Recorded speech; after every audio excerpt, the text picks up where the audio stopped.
국가 서열 제1위의 김건희 여사를 공격한 혹은 비판한 대가가 이런 건가 싶은 생각이 드는데요. 만약 불쾌감을 느끼셨다면 저도 유감 표명을 고려할 수는 있으나 당사자의 의사도 없이 제3자들이 자꾸 이렇게 본인들이 불쾌했다고 주장하고 있는 것에는 이런 단어 자체가 충분히 사전적 또 여러 학술적 용어이기 때문에 거기에 대해서는 절대 사과할 의사가 없습니다.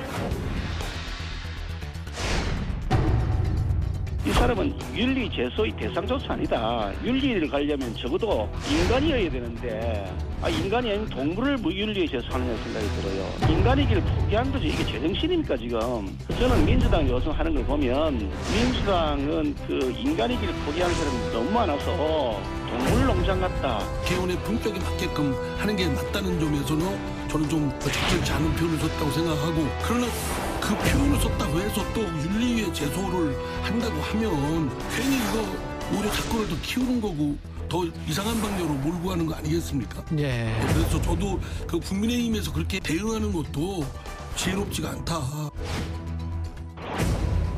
모든 나라에서 실외 마스크는 해제했지만 의료시설 마스크 착용은 다 의무화하고 있습니다. 김건희 여사의 의료기관 방문, 마스크 미착용 매우 부적절하고요. 야당에서 이번 순방 외교를 평가할 때 느낌이 그냥 트집 잡기 위해서 몸부림치는 듯한 그런 모습이라고 봐요. 만약에 캄보디아에서 앙코르와트 사원을 방문했다면 이태원 참사가 있는데 거기 갈 수 있느냐, 놀러 갔냐, 빌러 갔냐부터 시작해서 아마 난리가 났을 거예요. 국가대표 정치뉴스쇼 5시 정치부회 시작합니다. 오늘은 유 실장, 백 반장, 유체커 조멘토, 김현숙 소통역사, 그리고 정치부회 애청자 정혜영 분들과 함께하겠습니다. 박준호 마커가 개인 사정으로 며칠간 회의에 참여하지 못하게 됐고요. 그동안 백 반장이 주민을 맡을 예정입니다. 늘 그렇듯 오늘도 속보실 시간 반영하면서 회의를 진행하죠.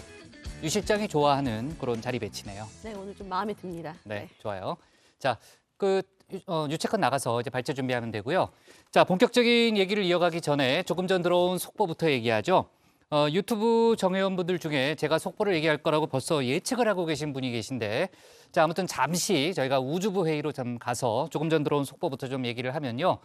50여 년 만에 인간을 달에 보내기 위한 이른바 아르테미스 프로젝트의 첫 번째 로켓이 조금 전에 발사가 됐죠. 네, 조금 전인 오후 3시 47분 미국 플로리다에서 아르테미스 1호가 발사됐습니다. 발사 90여 분 뒤 상단에 탑재된 오리온 캡슐을 달 궤도에 올려놓게 되는데요. 이번엔 마네킹이 탄 무인 달 탐사지만 2024년에 발사 예정인 아르테미스 2호는 사람을 태우고 달 상공까지 갔다 올 예정입니다. 또 2025년에 발사되는 아르테미스 3호는 우주인 2명을 달 표면에 착륙시킬 계획입니다. 20세기의 대표적인 달 탐사라고 한다면은 역시 이제 아폴로를 들 수 있잖아요. 21세기는 이제 아르테미스인데 아르테미스와 아폴로의 차이점이 있어요. 네, 20세기의 아폴로가 달을 밟는 것 자체를 주 목적으로 삼았다면 21세기의 아르테미스는 달에 기지를 세우고 자원 채굴과 함께 상주 인력을 두는 걸 목표로 하고 있습니다. 또 아폴로 프로그램은 미국 단독으로 진행했지만 아르테미스는 국제 협력 아래에서 진행하고 있습니다. 네.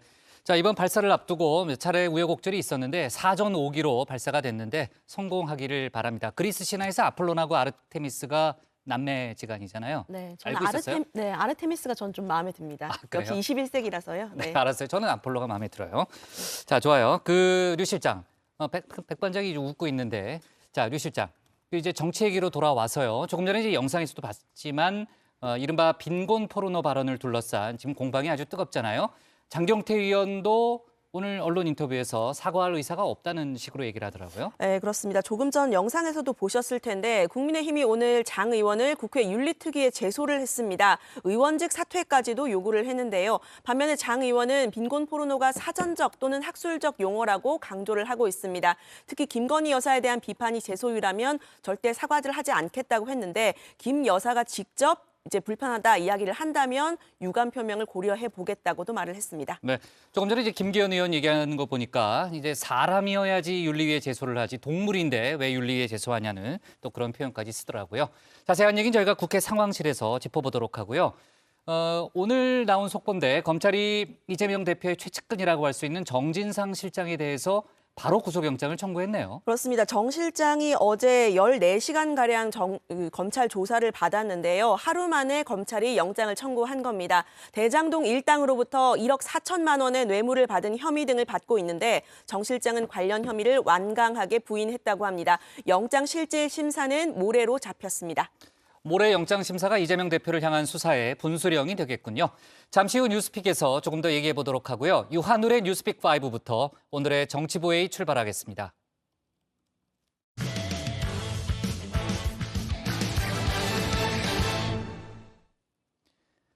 윤석열 대통령이 첫 동남아 순방 일정을 마치고 오늘 아침 귀국했습니다. 미국과 중국, 일본과의 연쇄회담은 성과인 동시에 과제를 남겼다는 평가를 받고 있는데요. 동시에 순방 기간 동안 있었던 언론 취재 제한에 대한 정치권 논란은 오늘도 뜨겁게 이어지고 있습니다. 관련 소식을 유한울 체커가 정리했습니다. 네, 5시 하면 다정회 정의원들의 뉴스 큐레이터 울체커입니다. 수요일의 뉴스픽 5 바로 시작하겠습니다. 네, 오늘 준비한 소식은요. 성과대 신기록, 인간 사냥, 폴란드 피격, D-1, 3연속 지명입니다. 윤석열 대통령 오늘 아침 6시 50분 귀국했습니다. 4박 6일이었던 첫 동남아 순방 크게 4장면으로 남았는데요. 한미일, 한일, 그리고 한중 정상회담이죠. 이번 연쇄회담 대통령실에서도 큰 성과라고 강조합니다. 이번 순방을 통해서 우리 외교에 중요한 이정표가 세워졌다고 자평합니다. 윤 대통령은 9월 유엔 총회 연설에 이어서 인태 전략과 한 아세안 연대 구상 발표를 통해서 우리 외교가 나아가야 할 방향과 원칙을 제시하였습니다. 미국, 일본, 중국, 아세안 정상들과 연쇄적으로 만나서 우리의 생존과 안전 그리고 미래 먹거리를 어떻게 확보할지에 관해서 치열하게 협의하였습니다. 네, 코로나와 공급망 위기를 거쳐서 2년 11개월 만에 열린 한중 정상회담입니다. 윤 대통령과 시진핑 주석의 첫 대면 회담 25분 동안 진행됐는데요. 올해가 마침 한중 수교 30주년이죠. 덕담으로 회담은 시작됐습니다. 우리 정부는 중국과 긴밀하게 소통하면서 상호 존중과 호혜에 기반한 성숙한 한중 관계를 위해 협력해 나갈 것입니다. 中韩是搬不走的近邻，也是分不开的合作伙伴。 네, 좋은 분위기 타고 우리나라로서는 제일 하고 싶은 이야기를 꺼내야겠죠. 윤 대통령 북한 문제에 있어서 중국의 역할 부탁했습니다. 안보리 상임이사국이자 인접국으로서 더욱 적극적이고 건설적인 역할 해주기를 기대한다 이렇게 말했는데요. 하지만 시 주석 여기에 호응하지 않았습니다. 한국이 남북관계를 적극적으로 개선해 나가길 희망한다 이렇게 답했을 뿐입니다. 또 윤 대통령의 대북 기조 담대한 구상에 대해서도 북한 의향이 관건이라고 답했습니다.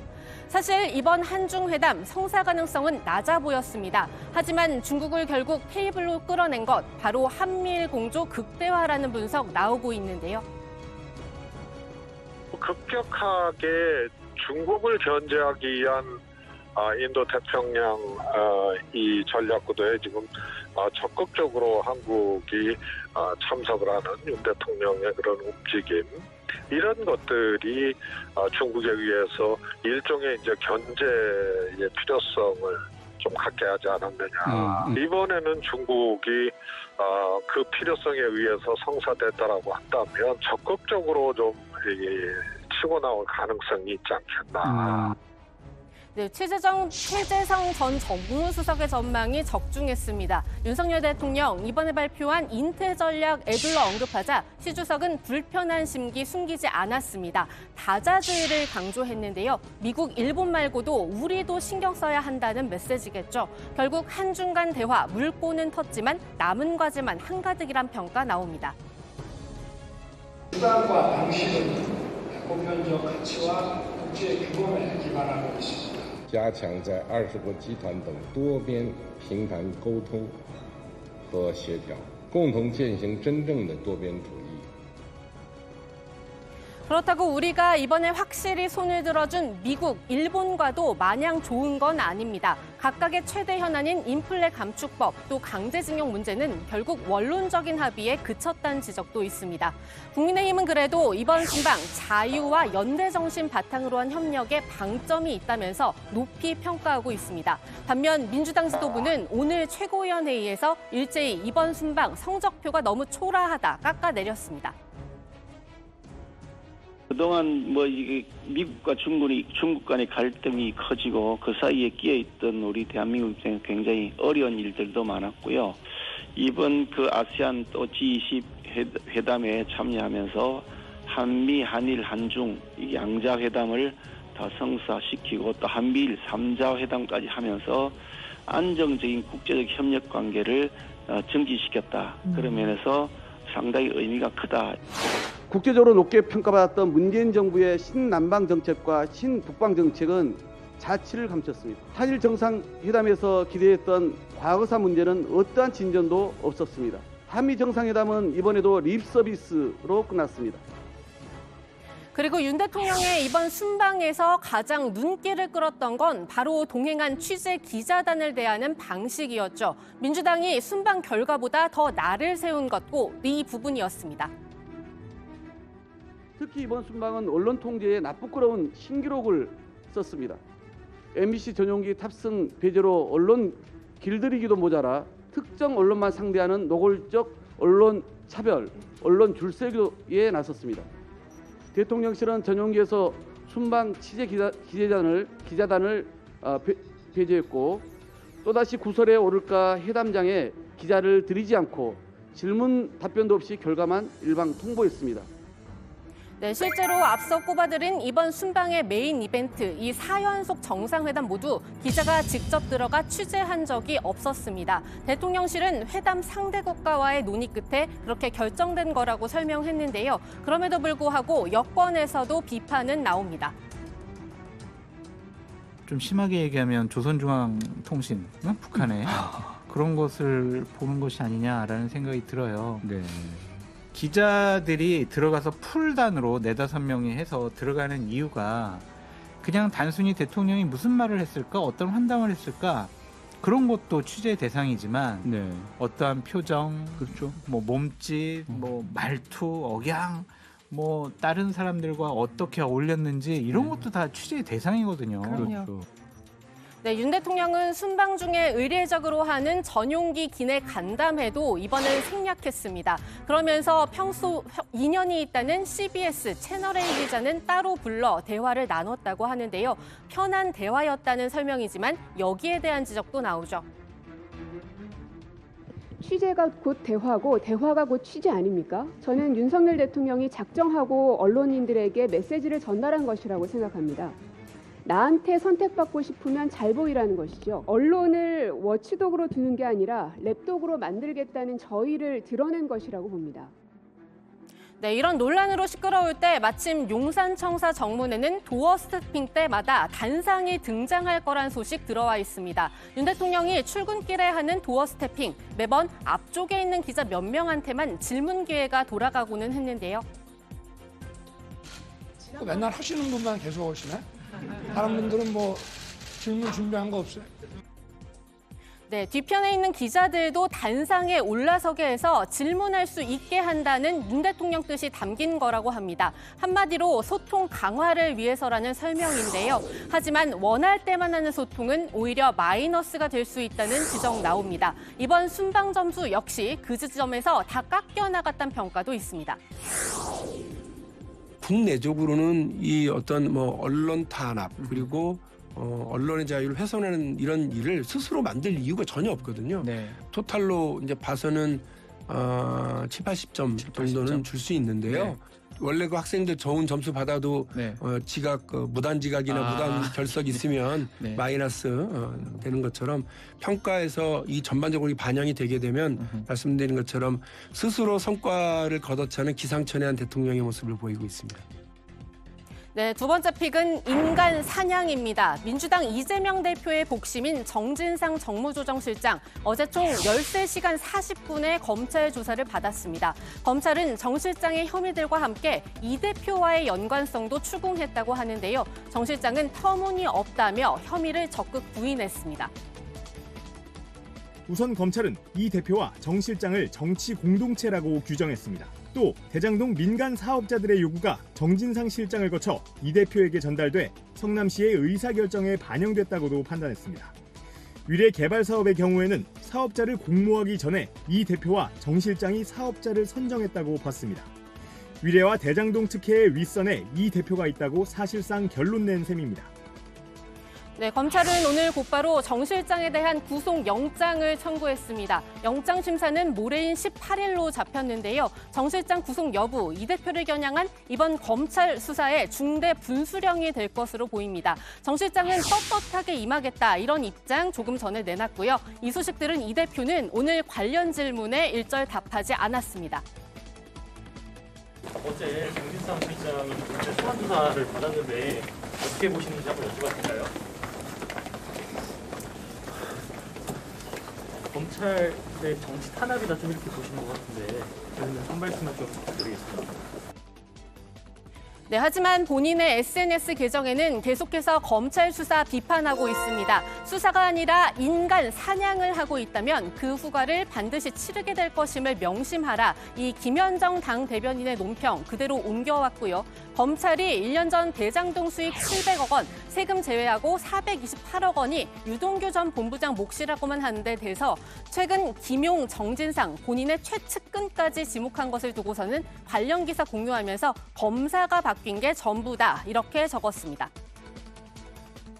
가히 인간 사냥이라 부를만 합니다. 치밀하고 구체적이라 진실처럼 보이지만 사실은 검찰 수사가 허술하기 짝이 없는 일방적 진술에 기초하고 있다는 반증입니다. 검찰이 표적을 정해놓고 3인성으로 없는 죄를 만들어내고 있다는 뜻입니다. 그리고 민주당은 어제 오후 정책의원총회도 열었습니다. 이 자리에는 이번 검찰 수사에 대한 PPT 자료가 등장했다고 합니다. 금투세 같은 정책 논의하는 줄 알고 모인 의원들은 수사 대응책에 대한 설명까지 들어야 했는데요. 한 의원은 당이 의총 때마다 이 대표 변론 전략을 브리핑하고 있다. 이렇게 볼멘 소리를 했습니다. 민주당이 이 대표와 우리로 묶이는 모습 부적절하다는 비판도 나오고 있는데요. 당내 대표적인 쓴소리파죠. 조응천 의원에 이어 이상민 의원도 공개적으로 부정적인 입장 밝혔습니다. 김용 씨나 그 정진상 씨가 억울하다고 한다면 본인들이 대응하고 또 그것도 정치적이 아니라 법률적으로 대응을 해야 되겠죠. 법률적인 문제니까. 예. 이거를 정치적 문제로 비화시켜서 자꾸 이렇게 하면은 오히려 좀 역효과가 더 나지 않을까. 자꾸 의심을 또 이재명 대표가 받게 되는 측면도 있고 당은 공조직이니까 예. 그렇다면 별개로 대응하는 것이 마땅하고 일정한 거리 두는 것이 맞지 않을까. 네, 오늘의 세 번째 픽은 폴란드 피격입니다. 현재 시간 15일 오후 폴란드 동부 우크라이나 접경 지역에 있는 마을 푸셰보도프에서 미사일 2발이 떨어져 주민 2명이 숨졌는데요. 러시아가 발사한 것으로 본 나토 정상국 G20 정상회의 중간에 긴급 회의를 열었습니다. 폴란드는 나토 회원국으로 회원국 하나라도 공격을 받으면 회원국 전체에 대한 공격으로 간주하는 나토 조약 때문입니다. 하지만 몇 시간 뒤 우크라이나가 러시아의 공격 막기 위해 쏘아올린 미사일인 것으로 보인다는 미국 당국 분석 결과 나왔는데요. 앞서 러시아, 우크라이나에 미사일 100발로 대대적인 공격을 감행했습니다. 바이든 대통령은 우크라이나에 대한 지지 의사 분명히 했습니다. And the moment when the world had come together at the G20 to urge de-escalation, Russia continues to has chosen to escalate in Ukraine while we're meeting. I mean, there were scores and scores of missile attacks into western Ukraine. We support Ukraine fully in this moment. 네, 다음 픽은 D-1입니다. 2023학년도 대학수학 능력시험이 하루 앞으로 다가왔습니다. 수험생 51만 명을 대상으로 한 예비 소집 오늘 진행됐는데요. 특히 이번 고3 수험생들 고등학교 생활의 처음부터 끝을 마스크와 함께했습니다. 내일도 마스크를 쓰고 긴 시간 시험을 치러야 하죠. 한층 더 갑갑했을 수험생 생활, 내일 꼭 원하는 결과로 보상받으셨으면 좋겠습니다. 내일 모든 전자기기는 시험장 반입 금지라는 점도 꼭 기억해 두셨으면 합니다. 네, 오늘의 마지막 픽, 3연속 지명입니다. 아미로서 이 5번째 픽 전해드릴 시간만 기다리고 있었는데요. 방탄소년단이 3년 연속 그래미 어워즈 후보에 올랐습니다. 콜드플레이와 함께한 마이 유니버스는 베스트 팝, 듀오, 그룹 퍼포먼스 부분에 올랐고요. 또 BTS의 그간의 발자취를 총망라한 예투컴은 베스트 뮤직비디오 후보입니다. BTS는 트위터 공식 계정을 통해서 아미들에게 감사 인사를 전했는데요. 내년 2월 시상식에서 좋은 결과 기원해봅니다. 네, 오늘의 뉴스픽은 여기까지입니다. 들어가서 원픽 뽑겠습니다. 뉴스픽 5였습니다. 윤 대통령이 해외 순방을 마치고 오늘 아침 귀국을 했습니다. 성과를 둘러싼 여러 가지 이제 정치권 공방이 있는데 나경원 전 의원 같은 경우에는 오늘 언론 인터뷰에서 순방 성과가 대단했다 이렇게 평가를 했고요. 민주당에서는 아주 혹평이 나왔죠. 아까 이제 박홍근 원내대표의 발언도 저희가 들어봤습니다만 성적표가 초라하고 특히 지소미아 복원에 대해서는 상당히 이제 굴욕적인 그런 협상이었다고 얘기를 하고 한미 회담도 립 서비스에 불과했다 이렇게 평가를 했습니다. 자, 오늘 오후에 조금 전에는 이제 순방 성과에 대한 대통령실의 브리핑이 있었는데 일부 내용은 아까 잠깐 그 영상을 소개를 했고 야권을 중심으로 나오는 이런저런 비판들에 대해서 대통령실이 해명과 반박을 했죠. 그렇습니다. 먼저 일본과의 정상회담에서 강제징용 논의가 원론적인 수준에 그친 것 아니냐 이런 지적이 있었죠. 대통령실은 양 정상 모두 강제징용 문제 해결책에 관해서 상당히 밀도 있는 협의가 진행되고 있다는 것을 확인했다라고 밝혔습니다.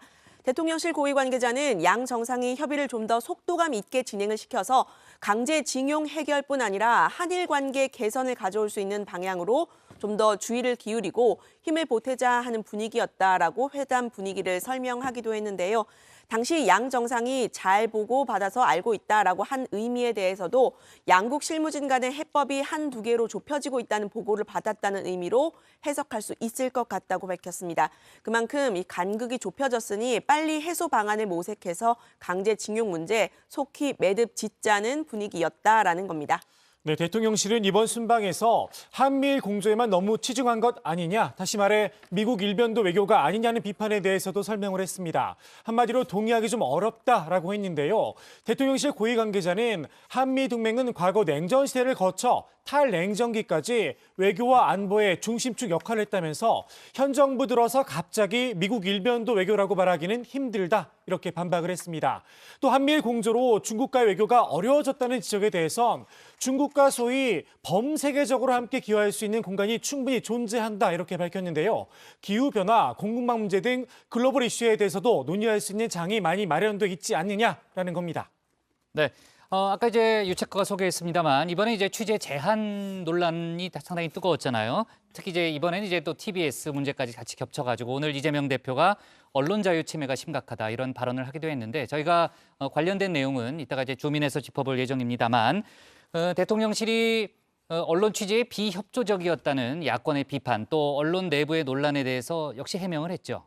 네, 대통령실 브리핑 중에 다른 국가에 비교해서 언론 브리핑이 상대적으로 부족하지 않았느냐는 질문이 나왔습니다.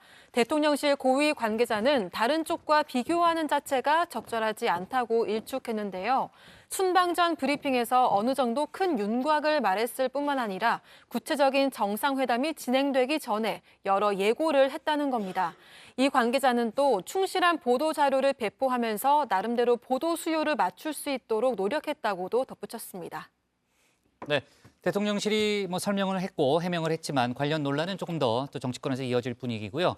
유체커가 고른 오늘의 원픽은 뭡니까? 네, 오늘의 원픽은 이렇게 잡아봤습니다. 동남아 순방 성과 강조한 여권, 민주당은 언론 통제 신기록 비판.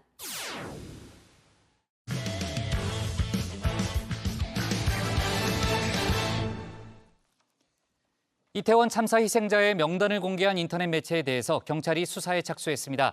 유족의 동의 없이 공문서를 유출한 혐의에 대한 건데요. 국민의힘은 민주당에 대해서도 공세를 강화하고 있습니다.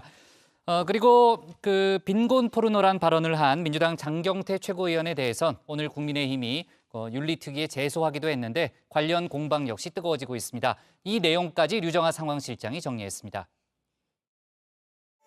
유족의 동의를 받지 않고 공개한 부분에 대해서는 정부에서는 심히 유감의 뜻을 밝히는 바입니다. 사실 실종자 명단이라든가 이런 부분들이 오랫동안 이렇게 관리될 필요가 없었던 측면이 있어서 과거하고 이제 지금 이태원 사고와는 그런 점에서 차이가 있다는 점을 말씀드리겠습니다.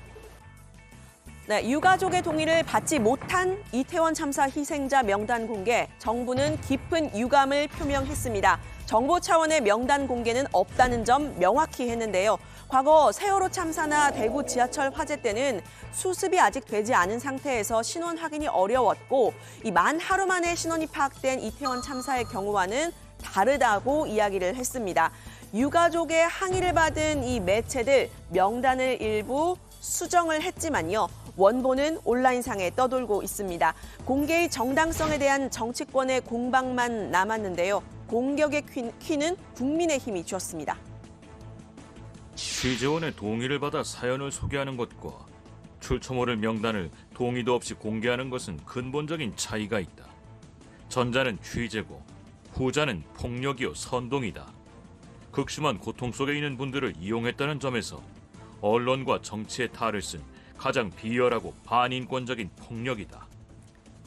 네, 국민의힘은 이 명단 공개의 배후가 민주당이다 공세를 펴기도 했었죠. 민주당 지도부는 이 유가족 동의 없는 명단 공개에 대해서는 공식 입장을 내놓지는 않았습니다. 여론의 비판을 우려한 걸까요? 앞서 이런 말을 했었던 이재명 대표도 이틀째 이 문제에 대해서는 침묵을 지켰습니다. 세상에 어떤 참사에서 이름도 얼굴도 없는 곳에 온 국민이 분향을 하고 애도를 합니까? 당연히 유족들이 반대하지 않는 한 이름과 영정을 당연히 공개하고 진지한 애도가 있어야 됩니다. 네, 그런데 민주당 내에는 이번 명단 공개에 옹호한 일부 의원들도 있죠. 실명을 공개한 온라인 추모 공간을 마련하겠다고도 말을 했습니다. 정부가 명단을 공개하지 않은 것을 은폐라고 표현을 했는데요. 결국 하고 싶었던 얘기는 바로 이 부분이었던 듯합니다. 그래서 윤석열 무정부의 추모는 무효입니다. 이제야 비로소 희생자를 제대로 추모할 수 있습니다.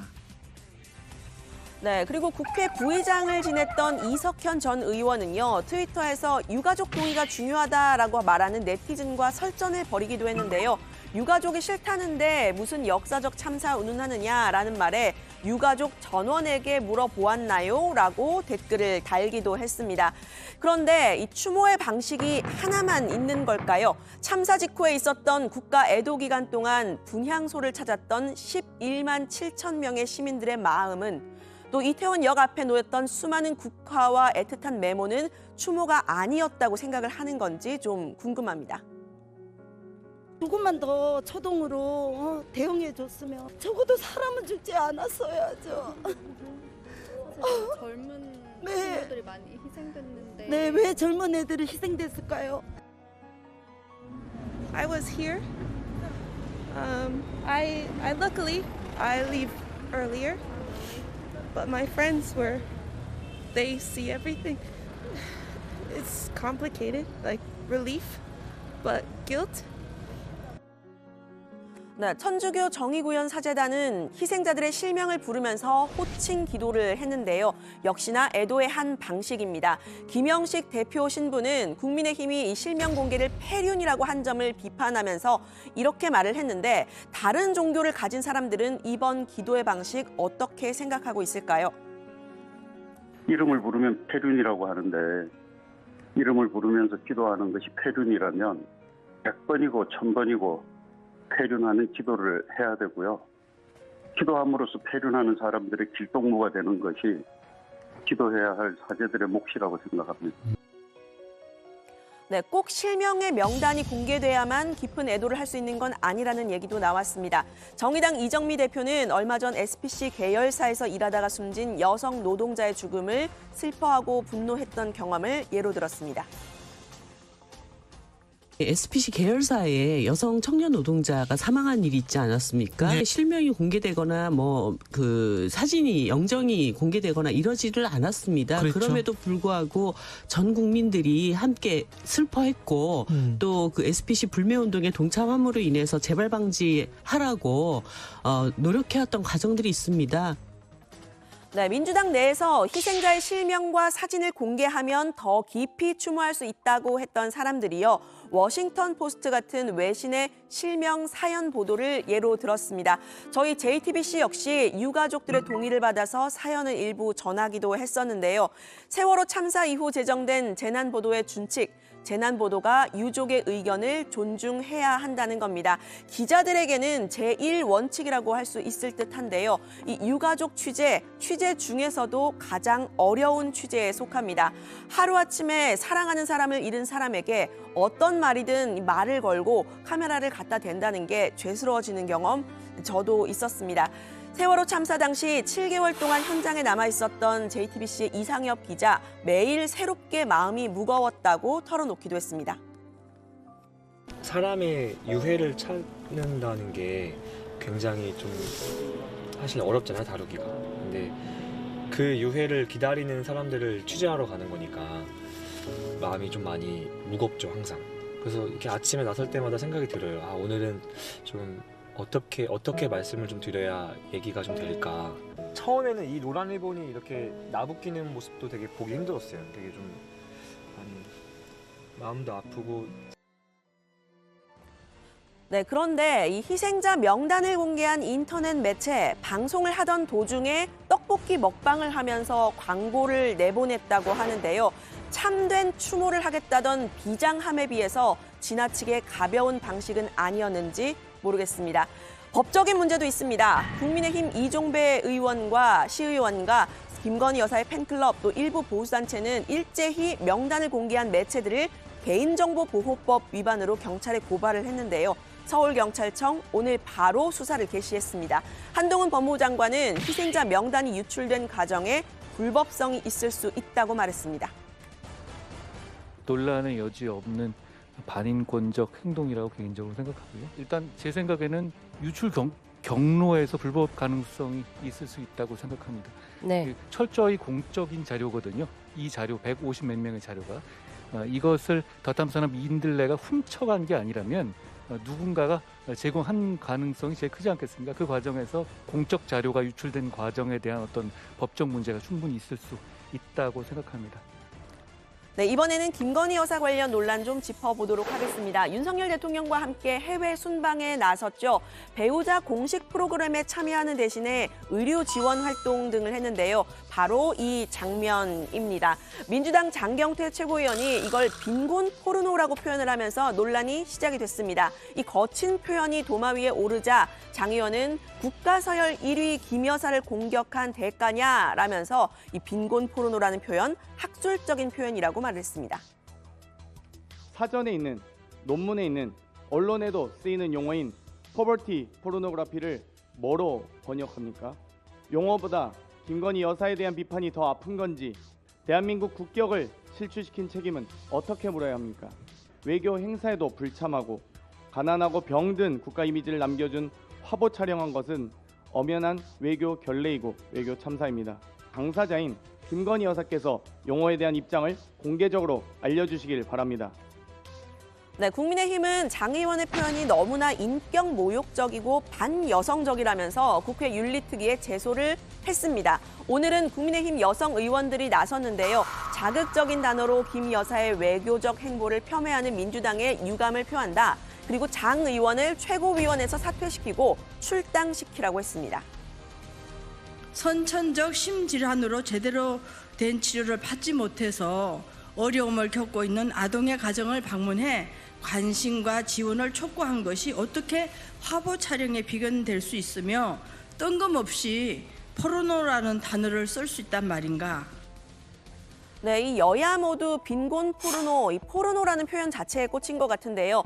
포르노라는 단어는 성적 행위를 묘사한 외설물 혹은 도색물이라는 뜻이지만요.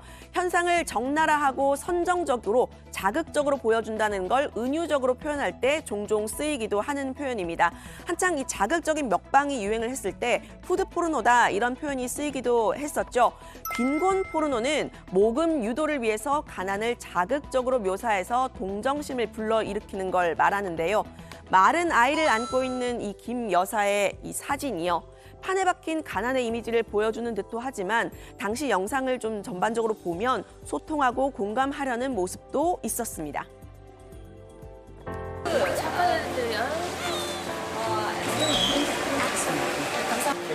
굉장히 컴플리케이트한 다음번에 만날 때 또 건강해서 같이 만나야 돼요. 약속. 너무 순수해. 힘을 내야 돼요, 우리 큰형은.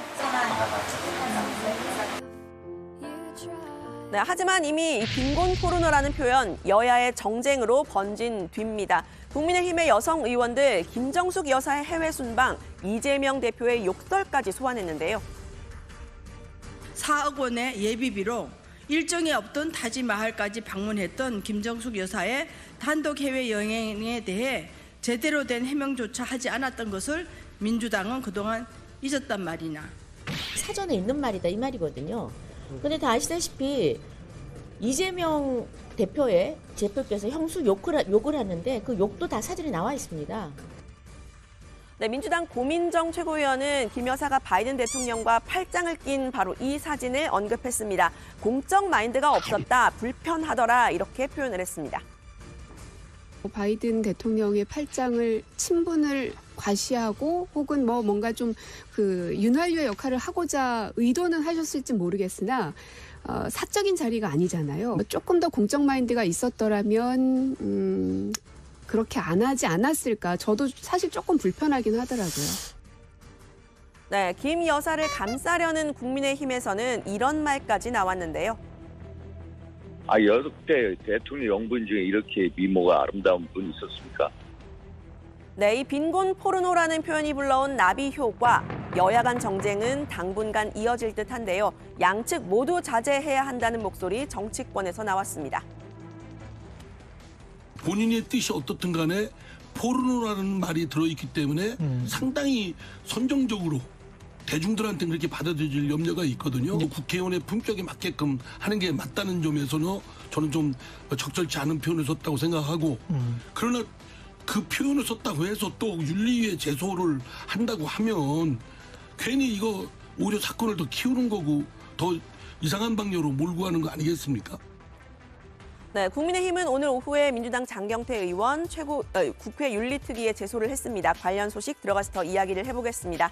오늘 발제는 이렇게 정리합니다. 이태원 참사 희생자 명단 공개, 경찰 수사 착수, 국민의힘 김건희 여사의 빈곤 포르노라고 한 장경태 의원 윤리특위 제소. 네, 앞서 저희가 뉴스픽에서 윤 대통령의 이번 동남아 순방에 대한 전반적인 평가를 좀 들어봤죠. 오늘 윤 대통령이 아침에 이제 귀국을 했습니다. 당연히 김건희 여사도 순방에서 돌아왔는데 그 인도네시아 발리에서의 마지막 날에는 정상적인 배우자 프로그램에 참여를 했다는 거죠. 네, 그렇습니다. 저 사진 좀 보여주시면요. 지금 나가고 있는 이 사진인데요. 의장국인 인도네시아 정부가 마련한 자국 전통문화체험 프로그램에 김 여사가 참석했습니다. 김 여사는 인도네시아 특산물로 요리한 전통 음식 오찬을 함께하고 현지 전통악기를 활용한 한국 드라마 OST 연주도 감상했는데요. 중국의 펑리위안 여사 그리고 일본의 기시다 요코 여사 등과 함께 전통 문화를 체험하는 장면도 포착됐습니다. 요코 여사는 김 여사에게 이태원 참사와 관련해 애도를 표했다고 하고요. 김 여사도 일본인의 희생에 위로를 전했다고 대통령실은 밝혔습니다. 네, 그동안 이제 나홀로 행보가 논란이 됐는데 마지막 날에는 또 이제 배우자 프로그램에 참여를 했군요. 김 여사의 행보가 이번 그 순방 내내 좀 논란이 됐었는데 심장병 어린이 병원에 갔다가 논란이 됐잖아요. 민주당에서는 다른 또 공방을 제기했죠. 네, 그렇습니다. 김 여사의 모습 좀 다시 한번 보시면요. 이렇게 마스크를 끼지 않고 있는 모습입니다. 의사 출신인 여기가 병원인데요. 의사 출신인 민주당 신현영 의원은 의료진과 참석자는 모두 마스크를 썼는데 김 여사만 쓰지 않았다. 그럼에도 김 여사는 면역력이 취약한 소아 환자와 이야기하는 사진이 있다. 이렇게 지적을 했습니다. 대통령실은 반박하는 공지문을 냈는데요. 정상 부부는 행사 시 마스크를 착용하지 않아도 된다는 캄보디아 정부의 방침에 따른 것이다. 이렇게 해명을 했고요. 해당 국가와 병원에서는 김 여사의 방문 고마워했고 어떤 문제 제기도 없었다고 말했습니다. 네. 자, 빈곤 포르노라는 표현으로 논란을 빚었던 정치권에서 이제 공방이 한창 뜨거운 장경태 의원. 김 여사의 현지 병원 방문에 대해서도 외교 결례라고 지적을 하고 있죠. 네, 그렇습니다. 캄보디아 정부의 입장에서 나라의 좋은 점을 홍보하고 싶었을 텐데 공식 일정에 참석하는 대신에 아픈 어린이들이 있는 곳에 간 건 굳이 드러내고 싶어하지 않는 부분을 건드렸다 이런 지적인데요. 일각에선 캄보디아 정부에선 별말이 없는데 괜히 우리가 외교 결례니 참사니 먼저 말하고 있다는 지적도 나왔습니다. 국민의힘은 당연히 빈곤 포르노라는 발언에 격앙된 상태인데요. 김기현 의원의 말 직접 들어보시죠. 윤리를 가려면 적어도 인간이어야 되는데 인간이 아닌 동물을 윤리에 제소하느냐 생각이 들어요. 인간이기를 포기한 거죠. 이게 제정신입니까 지금. 민주당은 그 인간이기를 포기한 사람이 너무 많아서 동물농장 같다. 앞으로 민주당 국회의원 공천 신청 서류에 정신감정서 좀 첨부시켜야 될 것 같다는 생각이 듭니다. 국민의힘은 장 의원의 발언이 반여성적이라고 비판하고 있습니다. 장 의원은 빈곤 포르노라는 단어는 학술 용어고 반여성적이라는 비판에도 동의할 수 없다고 했는데요. 당사자인 김 여사가 아니라 제3자가 불쾌했다고 주장하고 있는 상황이라면서 김 여사가 만약 불쾌감을 느끼셨다면 저도 유감 표명을 고려할 수는 있다고 했습니다. 국민의힘은 오늘 장 의원을 국회 윤리위에 제소했고요. 앞서 이재명 대표와 이유 대사의 비공개 대화를 왜곡 전달한 김의겸 대변인에 대해서도 함께 제소했습니다. 네. 자, 이태원 참사 희생자 명단 공개를 둘러싼 정치권의 공방 역시 이어지고 있는데 국민의힘은 민주당 이재명 대표에 대해서 답을 하라는 또 그런 요구를 하고 있잖아요. 이재명 대표는 특별히 발언을 하고 있지는 않은데 서영교 최고위원이 이 부분을 언급을 했죠. 네, 그렇습니다. 이 과거 참사가 있을 때는 희생자 명단을 다 공개했는데 이번에는 왜 하지 않느냐 이렇게 정부를 질타했는데요. 누가 명단을 공개하지 못하게 했는지 수사를 통해서 밝혀야 한다고 했습니다. 직접 들어보시죠. 과거에는 화재 참사에서 소방당국이 공개했고 바다 세월호 참사에선 해경당국이 공개했고 그리고 어디에선 언론이 공개했고 이것이 왜 이번에는 하나도 공개되지 않았죠? 이번 수사에서 철저히 누가 이 명단을 공개하지 못하게 했는지 밝혀내야 합니다. 그리고 국정조사에서 이것을 밝혀내야 합니다. 네, 민주당 일각에서는 희생자 명단 공개를 옹호하고 있죠. 정부가 은폐를 하고 참사를 축소하려고 하고 있기 때문에 이걸 드러내야 한다 이런 주장입니다. 참사 대신에 사고, 또 희생자 대신에 사망자라는 표현을 쓰게 하고 근조 리본도 글씨가 안 보이게 하려고 했던 행안부 지침이 문제가 되기도 했었는데요. 하지만 정부가 의도적으로 은폐하려고 한다고 보는 건 이제 좀 무리가 있다 이런 의견도 있습니다. 진중권 교수의 말 한번 들어보시죠. 그 바탕에 깔려있는 게 이제 음모론이에요. 윤석열 정부가 이 사건의 여파를 축소시키기 위해서 희생자 명단의 발표를 가로막고 있다. 그러니까 이걸 돌파하기 위해서는 우리가 과감하게 명단을 공개해야 된다. 전술로서. 이런 생각을 하는데 저는 그 전제 조건 자체 그렇게 생각할 수 있다는 것 자체가 이 사람들의 정신 상태가 정상이 아니다라는 걸 좀 보여준다고 보거든요. 네. 자, 그리고 저희가 얼마 전에 속보를 전했던 적이 있는데요. 민주당 노웅래 의원이 민주연구원장직에 대해서 사의를 표했다는 속보를 저희가 전했었잖아요. 뭐 이재명 대표 측 지지자들로부터는 또 공격도 많이 받았던 그런 인물인데 이제 조금 전 이제 속보가 하나 들어왔습니다. 검찰이 지금 이 시각 국회의원 회관에 있는 노웅래 의원 사무실 또 마포구에 있는 지역구 사무실에 대해서 압수수색을 진행하고 있다는 그런 속보가 들어왔고요. 2020년 불법 정치 자금을 뭐 수천만 원 받은 혐의라고는 일단 알려졌는데 뭐 정확한 내용은 아마 검찰이 좀 밝혀야 저희가 확인할 수 있을 것 같고 일단 보도를 통해서는 뭐 6천만 원이니 얼마니 한 구체적인 액수가 좀 나오고는 있습니다만 검찰이 밝힌 사실은 아닙니다. 그러니까 2020년 전당대회 출마 때 그 돈을 이제 쓴 의혹을 검찰이 갖고 있다라는 그런 보도가 나오고 있고, 그 얼마 전에 그 사법 처리가 됐던 이정근 전 민주당 사무부총장을 수사하는 과정에서 검찰이 단서를 잡은 게 아닌가 하는 그런 얘기가 나오고 있습니다. 자, 지금 이제 압수수색이 진행 중이라고 하니까요. 뭐 추가적인 뭐 조치나 또 속보가 나오면요, 저희가 다시 한번 얘기를 해보도록 하겠습니다. 오늘 상황실 발제 이렇게 정리하겠습니다. 희생자 명단 공개, 경찰 수사 착수, 국민의힘 장경태 의원 윤리특위 제소로 제목을 잡겠습니다. 다음은 조익신 멘토의 정치 인사이드로 갑니다.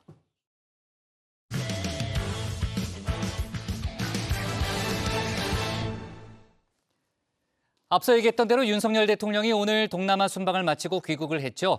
이상민 장관이 마중을 나갔는데요. 윤 대통령은 고생 많았다고 격려를 했습니다. 민주당은 윤 대통령이 이번 참사에 책임을 져야 할 이 장관을 감싸고 있다고 날을 세웠는데요.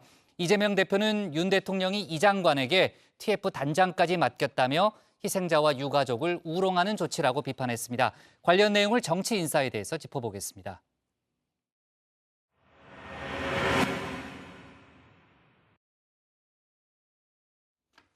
동남아 순방을 마치고 귀국한 윤석열 대통령, 맨 앞에 서서 윤 대통령을 맞이한 사람 이상민 행안부 장관이었습니다. 영상의 소리는 잡히지 않았지만 윤 대통령이 고생 많았다 격려를 했다고 하는데요. 출국 당시 어깨 툭도 비슷한 의미였겠죠. 이 장관의 고생, 여야를 막론하고 연일 쏟아지는 사퇴론을 이야기한 듯 싶은데요. 오늘도 예외는 아니었죠. 국회에 출석해서도 집중 포화를 맞았습니다.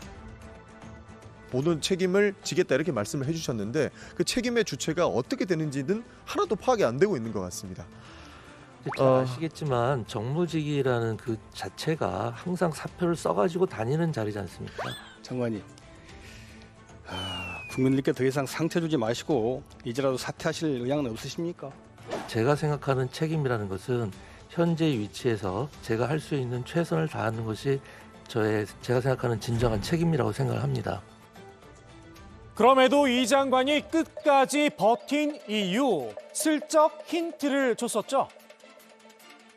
대통령께서 그러면 그만두라 라든지 아니면 사퇴하지 말라 이런 언질은 없이 있습니까? 네, 그 부분에 대해서는 특별히 언급하신 바 없으십니다. 경찰을 향해선 추상 같은 호통을 쳤던 것과는 달리 왜 4시간 동안 물끄러미 쳐다만 보고 있었냐 이거예요. 현장에 나가 있었잖아. 112 신고 안 들어와도 조치를 했었어야 되는 거 아닙니까? 이 장관에겐 아무런 책임도 묻지 않았나 봅니다. 이 장관을 위로한 윤 대통령의 모습에 민주당은 일선 소방관들을 소환했는데요. 윤석열 대통령은 책임져야 될 이상민 장관에게는 위로와 격려를 하면서 소방관들에게는 따뜻한 말 한마디 건넨 적 있습니까? 대한민국 헌법 제34조 6항 국가는 재해를 예방하고 그 위험으로부터 국민을 보호하기 위하여 노력하여야 한다. 이 헌법 조항을 제일 잘 지키고 있는 것이 대한민국 소방관들입니다. 이태원 참사 당시 현장에서 최선을 다한 소방관들, 위로와 격려는커녕 먼지털이식 수사를 받고 있죠. 견디다 못한 소방노조에서 수사를 중단하라, 범국민 서명운동까지 벌이고 있습니다. 최선을 다해서 활동한 현장들에게 그분들한테 포커스가 맞춰지고 조사를 받는다는 그 현실이 소방공무원 대부분의 공무원들이 자괴감을 느끼고 있죠. 매우 사기가 저하되어 있고 굉장히 분노하고 있다. 정작 수사를 받아야 할 대상, 야당에선 이상민 장관이란 목소리가 크죠. 경찰 특별수사본부는 아직도 법리를 검토 중인데요. 윤 대통령은 여부란 듯이 이 장관에게 향후 대책 마련이란 중책까지 맡겼습니다. 책임을 져야 될 이상민 장관이 재난대책 수립 TF 단장까지 맡았다고 합니다. 희생자와 피해자 그리고 유족들을 우롱하는 행위라고 생각됩니다. 국민과 끝까지 한번 싸워보겠다 이런 태도로 읽혀집니다. 국민들 앞에 사과 한마디 없이 계속 유가족들과 국민들 가슴 후벼 파는 이야기들로 시간을 보냈던 사람을 왜 그 재난안전관리 TF 단장을 시킵니까? 야당은 진짜 책임자를 국민들 앞에 밝혀내겠다며 국정조사 카드를 꺼내 들었는데요. 국정조사를 통해서 진상을 명확하게 규명하고 일선 실무자가 아닌 진짜 책임자를 밝혀내서 확실한 재발 방지책을 제시할 것입니다. 국민의힘에선 불가 입장을 밝혔죠. 선수별 의견 수렴 결과 의원들 절대 다수가 반대를 한다는 겁니다. 의원들 압도적인 다수가 국정조사가 수사 끝난 이후에 검토해 볼 문제지 지금 국정조사할 때는 아니라는 게 압도적인 의견이었어요. 대통령 전화 한 통에 5선 원내대표를 공개적으로 저격할 정도이니 초선 의원들 모임 결과는 뻔한 것이었습니다. 대통령실의 명확한 이 국정조사에 대한 불가, 방침이 사실 국민의힘을 아주 꽉 강하게 쥐고 있는 상황에서 조영 원내대표가 사실 이러지도 못하고 저러지도 못하고 있는 상황 아니냐. 국민의힘은 야당의 국정조사 요구가 이른바 이재명 방탄용 아니냐 꼬리표를 붙이기도 했는데요. 초선 의원들의 대다수는 현재 국정조사를 좀 수용하는 것은 어렵다. 이런 의견이 좀 많았습니다. 그 이유는 이재명 당대표를 향해 오는 이런 수사의 칼끝을 피하려는 물타기용 방탄용이다. 민주당은 국민의힘에 과연 진상규명을 할 의지가 있느냐 되받았습니다. 국민의힘 이태원 사고 특위 어제 용산구청을 찾았었죠. 박형 용산구청장이 뒤늦은 눈물을 보였는데요. 변명의 자리를 만들어주러 간 게 아니냐 날을 세운 겁니다. 할 수만 있다면 시간을 되돌리고 싶은 마음이 간절합니다. 사태 수습에 경황이 없었습니다. 섣부른 해명으로 큰 혼란을 드렸습니다. 제 불찰에 감히 용서를 구하기도 어렵습니다. 진상조사에 성실히 임하겠습니다. 진실과 책임을 묻는 국정조사는 나몰라라 하면서 박희영 용산구청장 지키기는 한창입니다. 국민의힘 당특위는 구청장의 책임을 물어 즉각 사퇴시키기는커녕 어제 눈물로 변명할 자리만 깔아줬습니다. 심지어 국민의힘 용산 구의원들은 지역 주민 대상으로 구청장 구명 탄원서를 받고 있다는 사실이 드러났습니다. 야당은 국민의힘을 빼고서라도 국정조사를 진행하겠다는 입장인데요. 국민의힘 같이 하는 협상을 계속 하겠고요. 국정조사법을 보니까 참여를 거부하는 교섭단체를 제외하고도 구성이 가능하다고 합니다. 마지막까지 기다려보되 물리적 시한이 있기 때문에 여기에 동의하지 않는다면 야3당 의원들만이라도 국정조사를 해야 한다라고 보고 있습니다. 현재 국정조사 보고서 제출과 본회의 보고는 마친 상태죠. 오늘 24일 본회의에서 국정조사 계획서를 처리한다는 계획입니다. 이를 위해선 위원회 명단 확정이 필요한데요. 관련 절차를 밟아달라 김진표 국회의장을 압박하기도 했습니다. 국정조사 계획서를 채택해야 하므로 국회의장은 조속히 국정조사위원회를 구성해야 합니다. 국회의장께서는 국정조사법에 따라 원내대표들과의 협의 절차를 마친 만큼 금주중으로 시한을 정해 교섭단체 대표들에게 국정조사위원회 명단 제출을 공식 요청해 주십시오. 김진표 의장은 국정조사 추진엔 공감을 하면서도 국민의힘과 합의가 필요하다는 입장인데요. 24일까지는 설득할 시간이 남아있지 않느냐는 겁니다. 다만 국민의힘이 끝내 국정조사를 거부한다면 김 의장이 결국은 결단을 할 수밖에 없을 거란 관측입니다. 결국 관심은 국민의힘이 마음을 바꿔 국정조사를 수용하느냐 여부인데요. 최종 결정권은 용산에 가 있는 게 아닌가 싶기도 합니다. 오늘의 정치인사이드 김재원 전 최고위원의 말로 마무리합니다.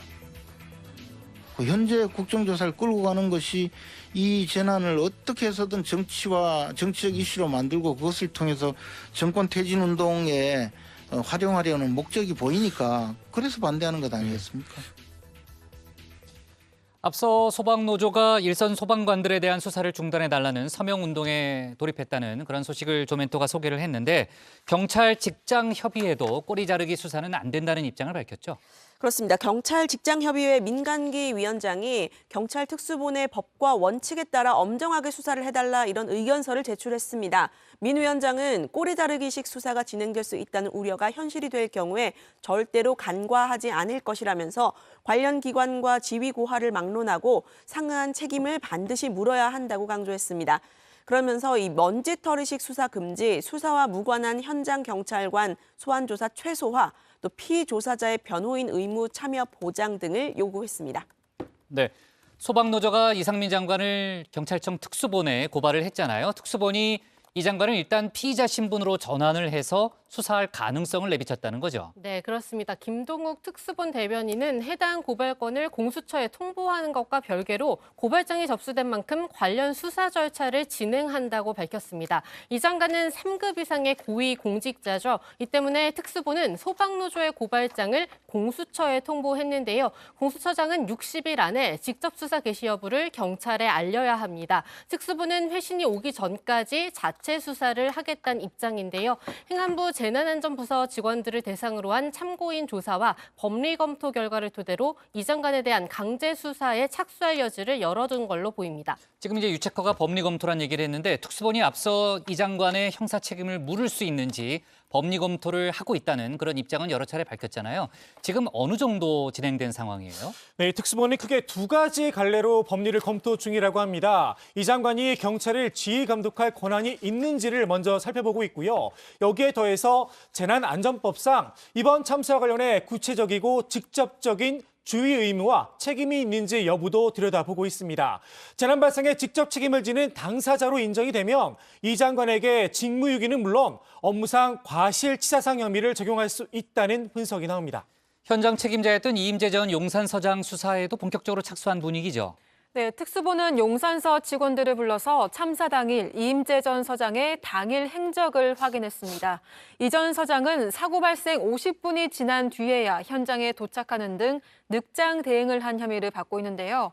참사 직후 현장에 도착한 것처럼 상황 보고서를 조작했다는 의혹도 제기된 상태입니다. 특수본은 또 이 전 서장이 헬로윈 안전사고를 예방하는 책임자로서 안전조치를 충분히 했는지 따져보기 위해서 용산경찰서 경비과장도 참고인으로 불러 조사 중입니다.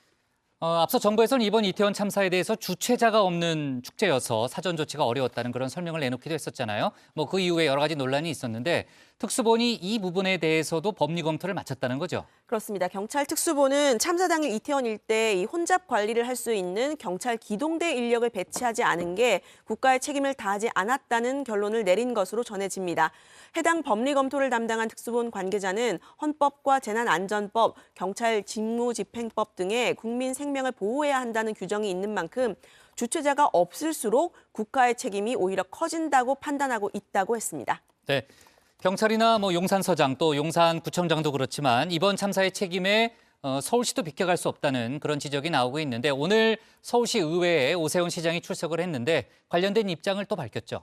네, 그렇습니다. 이 오세훈 시장은 이태원 상황을 사전에 예측하지 못한 점을 참사의 원인으로 꼽았는데요. 헬로윈 때 이태원 홍대에 이렇게 많은 인파가 몰릴 걸 예측하지 못한 데 있다는 겁니다. 서울시와 행안부, 경찰, 소방이 반성할 부분이라면서 통렬하게 반성하고 인정하고 무한한 책임을 느끼고 있다고 말했습니다. 네, 서울시의 초동 대처가 미흡했다는 지적에 대해서는 서울시내 상황실에서 행정 1부시장이 주의를 현장에서 행정 2부시장, 정무부시장, 소방재난본부장이 현장을 지휘했다라면서도 다만 이태원 참사와 관련한 초동 대처가 미흡했던 책임은 서울시 모든 재난 상황의 컨트롤 타워인 서울시장에게 있다 이렇게 밝혔습니다. 네.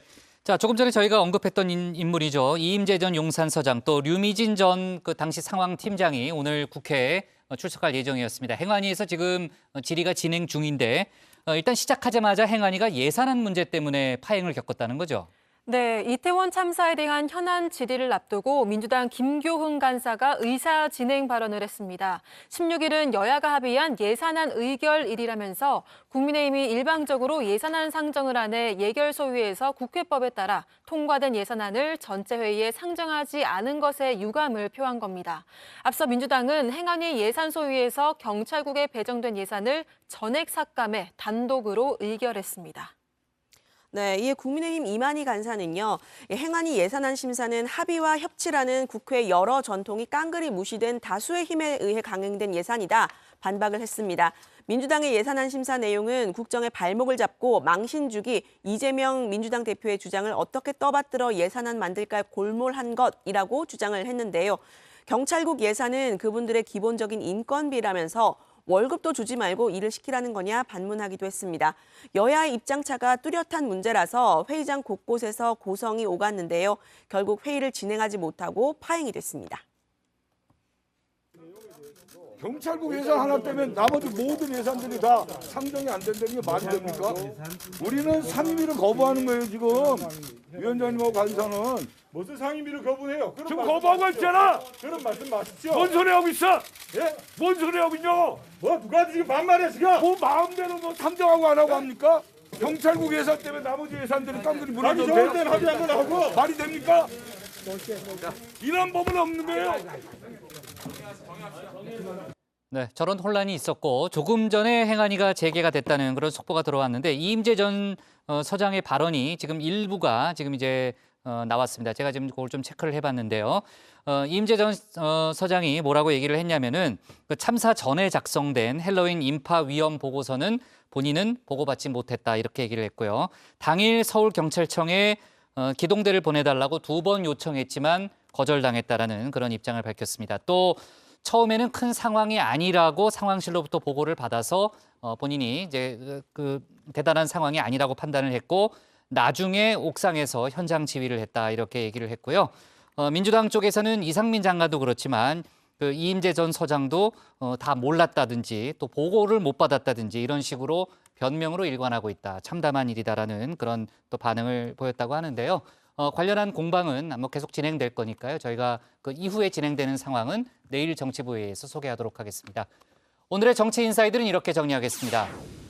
윤 대통령 이상민 장관의 고생 많았다. 이재명 대표 국민과 싸워보겠다는 것으로 제목을 잡겠습니다. 다음은 백다의 반장의 주민입니다.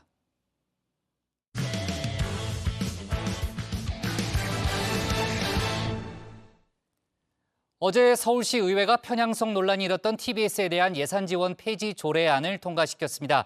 이로 인해 2024년부터는 TBS에 대한 서울시의 예산 지원이 중단되는데요. TBS 노조와 민주당 시의원들은 크게 반발하고 있습니다. 정치권 공방도 뜨거운 상황인데요. 관련 내용을 주민에서 짚어보겠습니다. 어제 TBS에 대한 서울시 예산 지원을 중단하는 조례안이 민주당 시원들의 불참 속에 국민의힘 서울시 의원들의 주도로 서울시 의회를 통과했습니다. 재석 의원 73명 중 찬성 72명, 반대 0명, 기껏 1명으로 의사일정 제4항은 가결되었음을 선포합니다. 해당 조례안의 의미는 서울시의 TBS 지원금이 작년부터 이미 한 차례 삭감된 상태에서 2024년부터는 한 푼도 지원되지 않는다는 겁니다. TBS 예산 중 서울시의 출연금 규모는 320억 원으로 70%에 달하는데요. 서울시 심의를 거쳐 조례가 시행되면 TBS 운영에 차질이 생길 전망입니다. 국민의힘은 이번 조례안으로 TBS가 폐지되는 게 아니라 재정적 독립임을 강조하고 있습니다. 굳이 세금으로 방송을 유지시킬 필요가 있을까? 예. 차라리 TBS 재단을 독립시키자는 입장도 있고요. 또 하나는 새로운 시대 흐름하고 서울 여건에 맞는 새로운 방송재단을 새로 설립하자는 의견도 있어요. 예. 서울시하고 TBS, 서울 시민들과 함께 논의해서 새로운 변화를 모색하면 될 것 같습니다. 하지만 TBS 직원들의 생각은 다릅니다. 저 32년 동안 운영되었던 그 언론사 방송사를 조례 폐지한 단 2줄짜리 폐지 조례안으로 없애는 그런 것들이 너무 부끄러웠고 TBS의 공정성을 비판하면서 지금 정치적으로 전혀 공정하지 못한 그런 방식으로 그다음에 결국에는 서울시의회가 직접 나서서 한 언론사, 방송사를 없애는 그런 나쁜 선례를 만들었다는 것에 대해서 많은 유감을 표명합니다. 지난 지방선거에서 국민의힘은 서울시 의회의 다수당이 된 이후 정치적 편향성 논란을 지적하면서 TBS 개편에 속도를 내고 있는데요. 앞서 TBS에 대한 예산 지원 폐지 조례안에 대해서도 개선을 위한 하나의 방편이라고 말한 바 있습니다. 서울 시민의 세금으로 운영되는 만큼 편향된 방송의 개선이 필요하다는 겁니다. 최대의 문제점은 아무래도 편향된 방송이 들어있다는 것이죠. 어쨌든 서울 시민의 세금으로 운영되는 방송입니다. 그 방송이 시민의 욕구와 요구에 부합해야지 전혀 다른 방향으로 간다면 개선이 필요하죠. 일부 언론 단체들도 이번 조례안 통과를 두고 정치적 횡포라며 반발하는 가운데 늦었지만 환영한다는 사람도 있었습니다. 바로 권성동 의원인데요. TBS의 아침 시사 라디오 뉴스공장을 진행하는 김어준 씨를 직접 겨냥하면서 민주당 기관지에 혈세가 들어가선 안 된다고 환영의 뜻을 밝혔습니다. 늦었지만 환영합니다. 그동안 TBS의 시사 프로그램은 최소한의 공정성도 지키지 못했습니다. 민주당 기관지나 다름없는 곳에 국민 혈세가 들어가서는 안 됩니다. 특히 TBS의 간판이라고 할 수 있는 김어준 씨는 전형적인 음모론자이자 선동가입니다. 그야말로 20여 년 음모론 외길 인생을 살아왔습니다. 국민의힘과 방송인 김어준 씨의 악연은 최근에도 이어진 바 있습니다. 김어준 씨가 이태원 참사와 관련해서 한 발언 때문인데요. 이번에 사고 난 골목도 예전에는 폴리스 라인을 치고 한쪽으로만 통행하게 했어요. 그 외에 일방 통행 설정을 이번에 안 했을까? 그게 참 의문이거든요. 해당 발언 때문이었을까요? 다음 날 주호영 원내대표는 이태원 참사와 관련한 가짜뉴스의 문제점을 지적하기도 했습니다. 이태원 사고와 관련해서 가짜 뉴스들이 많이 생산되고 있습니다. 가짜 뉴스는 피해자와 유족에 대한 2차 가해일뿐만 아니라 국민 분열과 불신을 부추기며 같은 날 국민의힘의 공정미디어 소위 또한 방송인 김어준 씨의 해당 발언을 직접 겨냥했습니다. 그러면서 이태원 헬로윈 사고 이후 김어준의 선동방송이 또다시 기승을 부리고 있다고 말했는데요. 이런 가운데 김어준 씨에 대한 정치적 편향성 논란, 직원 내부에서도 여러 의견이 공존하고 있다는 이야기가 나왔습니다. 다만 일방적인 정치 권력에 의한 변화가 옳은 것이냐는 물음을 던졌습니다. 뉴스공장이라는 그 프로그램이 저희들에게 지금 존재할 때 여러 가지 장점도 있고 단점도 있습니다. 미미한 점이 있었다, 부족한 부분이 있었다. 그러면 당연히 어떤 변화에 대한 부분이 필요하죠. 근데 그것이 외부의 일방적인 정치 권력에 의해서 바뀌는 것이 정말 그게 좋은 변화일까? 일단 지원 폐지 조례안이 통과된 상황에서 TBS 예산 지원 중단의 최종 결정권은 오세훈 서울시장이 쥐게 되는데요. 앞서 오세훈 시장은 예산 지원 폐지 조례안과는 입장을 달리한다고 밝힌 바 있습니다. 폐지 여부에 대해서 어떤 의견을 갖고 계신지요? 시의회는 폐지 조례안을 냈지만 저는 그러한 노조의 지금 움직임에 대해서 예의주시하고 있고요. 현재로서는 입장을 달리하는데 그건 이제 시의회와 끊임없는 소통을 통해서 논의해 나가도록 하겠습니다. 오세훈 시장이 어떤 결정을 내리게 될지 시선이 모이는 가운데 정치적 선택을 내릴 거라는 의견도 나왔습니다. 오세훈 시장은 그 지방자치법에 의하면 어떤 그 뭔가 문제가 있거나 공익을 해칠 우려가 있는 사안들에 대해서는 20일 내에 제의를 요구할 수가 있습니다. 만약에 윤석열 정부에 대한 국민들의 지지가 점점 지금처럼 계속 낮아진다면 거부한다고 생각합니다. 하지만 윤석열 대통령을 중심으로 해서 국민의힘과 모두가 다 똘똘 뭉치고 지지율이 30%, 40%로 급상승할 것이라고 판단이 된다면 거부하지 않겠죠. 한편 최근 정부 여당과 갈등을 빚고 있는 언론사가 하나 더 있죠. 바로 MBC입니다. 최근 대통령실이 윤석열 대통령의 해외 순방 과정에서 MBC 취재진을 전용기 탑승 배제 조치를 내려 논란을 빚었는데요. 대통령실은 해당 조치에 대해서 다시금 사과할 일은 아니라는 입장을 내놨습니다. 저희들은 다시 한번 말씀드리지만 이번 MBC를 전용기에 탑승시키지 않은 것이 언론의 취재의 자유를 제한하는 그런 조치라고는 생각하지 않고 헌법상에 보장된 언론의 자유는 저희들은 100% 보장하고 있다고 그렇게 생각을 합니다. 그래서 특별히 저희들이 이번 조치에 대해서 사과하거나 그럴 일은 아니라고 생각을 합니다. 이러한 대통령실의 태도, 앞서 이진복 정무수석의 발언으로도 일견 예측이 가능했던 부분인데요. MBC 전용기 탑승 배제의 이유가 지난 9월 윤 대통령의 미국 순방 도중에 비속어 논란 보도 때문이라는 겁니다. MBC 건은 말입니다. 의원님 잘 아시다시피 좀 가짜 뉴스를 생산하는 데 대한 응당의 책임을 저는 좀 져야 된다고 봅니다. 언론의 자유도요. MBC가 언론의 자유를 MBC를 배제하면 어떻게 되겠어요? 자, 앞으로 우리 대통령실에 심기를 거스르는 얘기를 하는 언론인들은 앞으로 MBC처럼 될 테니까 니들 앞으로 똑바로 알아라. 이건 초등학교 중학생한테 얘기해도 알아들어요. 네? 전부 다 미리 유추해서 MBC를 배제한 거는 다른 언론 길들이기 한 거 아닙니까? 재갈을 물리려고 한 거 아니에요? 프레임으로 자꾸 공격하시지 말고요. 정무수석님. 같이 좋게 생각합시다. 네? 정무수석 뭐라고요? 같이 좋은 쪽으로 생각하시면 더 좋잖아요. 지금 국민을 대변하는 국회의원한테 좋은 쪽으로 생각하라고 지금 훈계하는 겁니까? 내가 지금 여기서 장난으로 얘기하는 줄 알아요?